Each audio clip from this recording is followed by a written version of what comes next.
AI is rewriting production as we sit here. I know it. Deal with it. Like I said, it's a tool. Hi, this is not a video about Scott Borchetta. This is about the industry. Scott Borchetta gave the commencement ceremony speech at MTSU, a school full of recording business graduates about to enter music production. He told them that AI was coming. I know it.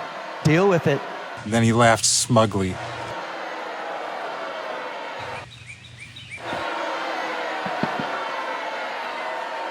Learn to trust people when they tell you who they are. Here's a warning. I've spent a lot of time with this particular person in the studio. I've had a dozen or so number ones with just his label. I know it. There's so many videos out there.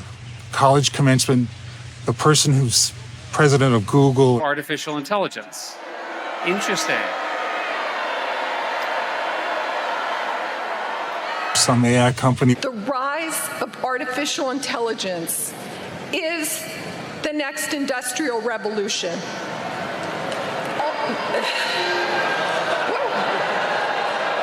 Or Scott Borchetta, a music company, comes out and praises AI and says, learn to love it, even though it's the tool that is going to erase most of your jobs in the next couple of years. AI is rewriting production as we sit here. The things you learned in your first year here may already be obsolete. The students understand this. I don't think people like Scott Borchetta know what's right or wrong. They only know what leads them to money. If it leads them to money, it must be right. They don't understand until somebody tells them, no, that's stomping on people. They don't understand this. They will stomp on you. They will erase your careers. They are erasing art. I love art. It's what makes life worth living. Music industry is run by lawyers. It's run by business people. It's run by accountants.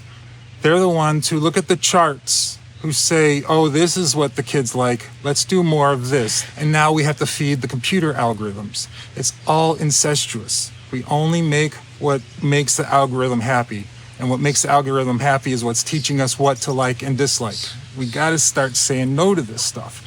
In a few years, when Scott Borchetta has fired all creatives, he will just use this AI program to make even more hundreds of millions of dollars. There's a reason Taylor Swift is not fond of this man. Scott Borchetta is the type of person who would come into a session, he would come to a screeching halt because it's not about the artists, it's not about the producers, it's not about the musicians, it's about him in that moment. These are the type of people who don't care about the artistic merit of what they're creating. They just want it to sell. If it was bubblegum, they would sell that just as easily and as emotionless as they do something we put our heart and souls into. They don't understand because they don't feel these emotions like we do. They don't understand that we poured our heart and soul into this stuff we're making. They see it as a rubber ducky. It's a rubber ducky they're chasing. If they can sell that rubber ducky, great. When they stop selling that rubber ducky, they're going to switch to something else. That something else is them switching off of your art. Like I said, it's a tool. AI is rewriting production as we sit here. I know it. Deal with it. They want it so they don't have to hire actors, writers, musicians, singers, songwriters, engineers, producers, directors, all of us. I know it. Gone. Deal with it. You can hear me now or you can pay me later. They're not even being bashful about saying it in public. Scott Borchetta knew he was on camera when this was said. And he smiled smugly after he said it. Like, I don't care what you guys think. Did you see that? Deal with it. He doesn't care what you think because he's in control. How do we stop that? I don't know if we can, but we got to give him a fight, right? You got to fight this stuff. Tell your friends, educate them on what AI slop is and what a Willie Nelson record is, with mistakes and everything and all that humanity baked into those tracks. Play them AI slop, play them something real. They'll get the message. You can hear me now or you can pay me later. Oh, I hear you now. If we reject it, then we can maybe fight back. It'll actually put a dent. Maybe that little dent will cause one of their little graphs to dip a little bit. And then they'll go, oh, why is this happening? I don't know. This seems to be non-AI. Let's bump that up. Unless we force them to create an AI audience for their AI slop, they're gonna continue to do it.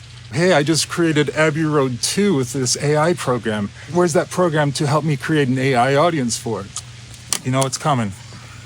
Also, distrust anyone who calls you a creative. If they've labeled you the word creative, it's a belittling term. I know you're used to it by now, but it is a belittling term, just like content is a belittling term. Content. People who call you a creative are the first ones who will replace you with a computer program. Content is king. It is a corporate machine. They started calling us creatives when they wanted to create content so they could sell that content as product. Do you get it? They don't care about us. When Scott Borchetta goes on stage and says AI is coming, better stay out of its way, paraphrasing again, what he means is he doesn't care how he gets his product. He is willing to push humans out of the way. Does that make sense?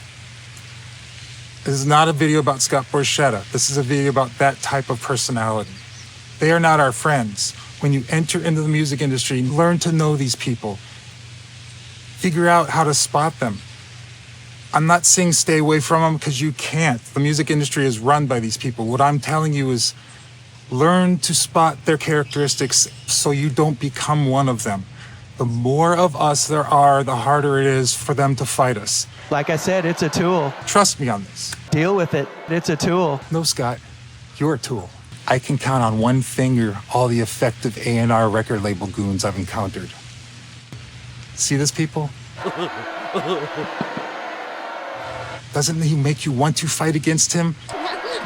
Isn't he taunting you to fight against that smug little smirk? We have to do this. Teach your friends the difference between AI slop that Scott Borchetta can profit on without human involvement and the real stuff that helps create lives, creates art, creates a world worth living in. Please help us out, okay? Thank you. You know, this is a little addendum. I was thinking about this. One thing that really turns me off is when people complain about a problem but then don't offer a solution. I don't want to be that guy. If anybody ever sees this, I think the solution is look at the periods when music was successful, 60s, 70s. Let's go there. That's when the record label guys, with these big cigar chomping mafia dudes, who knows? I know the current crop of executives don't come from good stock, so it must have been somebody horrible. Worst of humanity, I'm sure. But they stayed out of the way. What are the kids listening to? I don't know, says the 50-year-old guy out of touch. I don't know. We don't know what to sell. What are the kids like? So they went and listened. Some of this stuff would never have been recorded nowadays. What I'm asking is for record labels to just back off. We are creative minds. We are not creative, son of a bitch. We are creative minds. We are creative-mindedly people. Our brains are always out there in La La Land. We are living in the moment. And for some reason, our brains discover different nooks and crannies than yours do because we're wired different. We're always imagining, that's not a stick, it's a character, this little skit I've made in my head. Always. That's how we are. We will create the best stuff that will have longer lasting stay power in the popular culture than anything any of you guys who are wired differently can come up with. There's a series on Apple and they're making a movie about Kool-Aid because of corporate sponsorship. A major film studio is making a movie about Kool-Aid. It's satire and it's dead the nails on. I almost said a bad word, but my kid may watch this. So what I'm saying is they will have more public interest in art, in music, and movies if you just let creatively minded people give them 50 grand, see what they come up with. It's something that'll be better to build on than anything come up with a corporate meeting room. Erase your head. No major studio would make Erase Your Head, yet they still sell posters of it. Do you see what I'm saying? Nobody cares about a more song called Muddy Truck or whatever the hell, the beer can. I'm not sure what the songs were called. They were Tattoo Farm. I don't know. They all sounded the same and they're all about beer, basically. He just made lists of what made him a redneck, put them in a song with a little catchy bumper sticker title. They put them out. The musicians played their asses off. I mixed my ass off. and they were number one records. When the number one record party happened, it was usually like the musicians and me standing in the back of the room, watching 45 people we've never met congratulate themselves on a song that they weren't part of. We had no idea who these people were. The musicians are the ones who created it, and they're getting about as much of the pie as they did with money. They're getting no attention, they're getting no money. These guys made millions, we got nothing. See how it's upside down? This is bad. We're the ones creating the stuff they're selling. I know you've heard this many, many times before. Hey, then do something about it, okay? I want to start a streaming service that is just like owned by everybody, right? We know how much it takes to run. Earn that much and then distribute everything else. Oh my God, it's communism or whatever, socialist or whatever. But isn't that fair? Don't use the buzzword and just think about it. That's the right thing to do. I'm sure there are millions of problems with that plan, but isn't that the ultimate goal? As close as we can get to that, that would be a good thing. Can we at least try?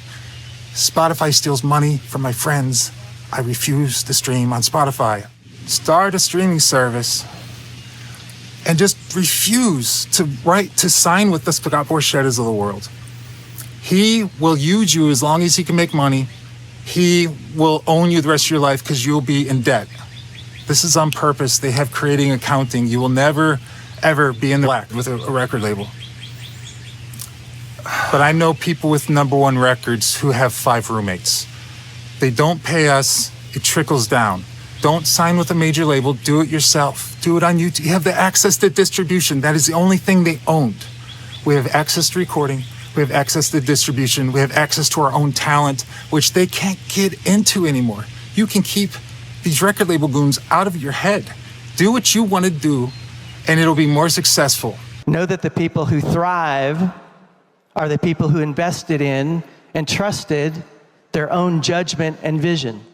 Please be creative. Be true to yourself. Make the art you want to make. If it's really good, you'll attract the people, and word will spread. We'll figure out a new way of spreading the word where the non-creatives can get there. Oh my God, it's a musical utopia. Let's build it, please. I say this to you in the same way I would warn anyone about a predator. These are predators. Please watch out for them. Please learn the characteristics. Please watch yourself so you don't become one of them. We need there to be more of us than there are of them. We need there to be some of us and fewer of them. We need to put up a fight with them. They will replace you with a computer program. You see it in this video. You see how easily and willingly almost he wants to replace humans in art. And I'm telling you, what you're seeing in this 10-second clip. The jobs are evaporating. Narcissism. They don't care about you. They will step over the bodies to get to the gold. You are one of the bodies they are willing to step over. Learn this. Be wary of them. Please watch out for people like this. And for God's sakes, don't become one of them, okay? Thank you. Here's a warning. Content is king. Content is king. I know it. Deal with it.